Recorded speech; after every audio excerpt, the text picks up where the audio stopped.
Eu estou trazendo mais um vídeo da casa dos players. Galera, eu estou aqui para avisar que eu coloquei mods, galera. Esses mods aqui de cabra, esse trem aí, passarinho, de cavalo, galera. Se vocês gostarem, deixe aí nos comentários se vocês gostarem ou não. Se vocês gostarem, eu deixarei o mod. Se vocês não gostarem, eu não deixarei o mod. E galera, eu vou mostrar aqui pra vocês que o mod está muito fera, galera. Esses mods estão muito fera, tá muito legal. Só que ainda não sei como é que coloca a cela nesses cavalos pra nós andar, galera. Mas tem vários bichos caminhos no deserto.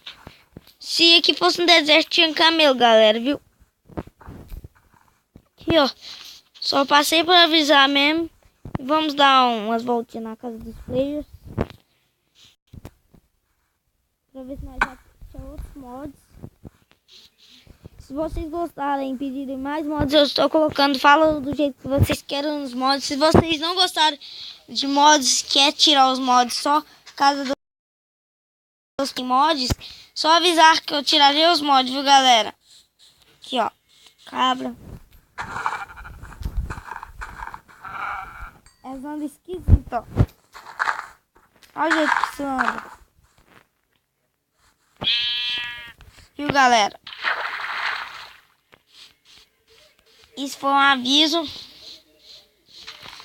que eu dei porque eu coloquei mods. Viu, galera? Coloquei uns mods aqui.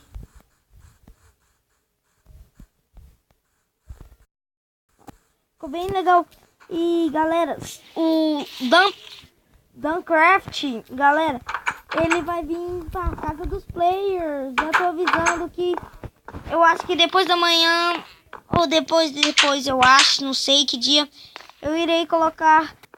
Nós iremos mostrar a casa. Fazemos os quartos do Dunplay.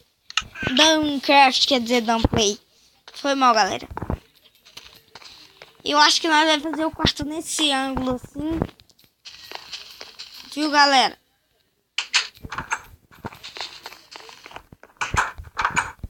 E galera, eu peço vocês se inscrevam. 3 inscritos, galera. E também eu peço que eu vou estar trazendo vários vídeos também com Vinícius. E o Dunplay e o Duncraft também vai estar participando da série Perdidos, galera.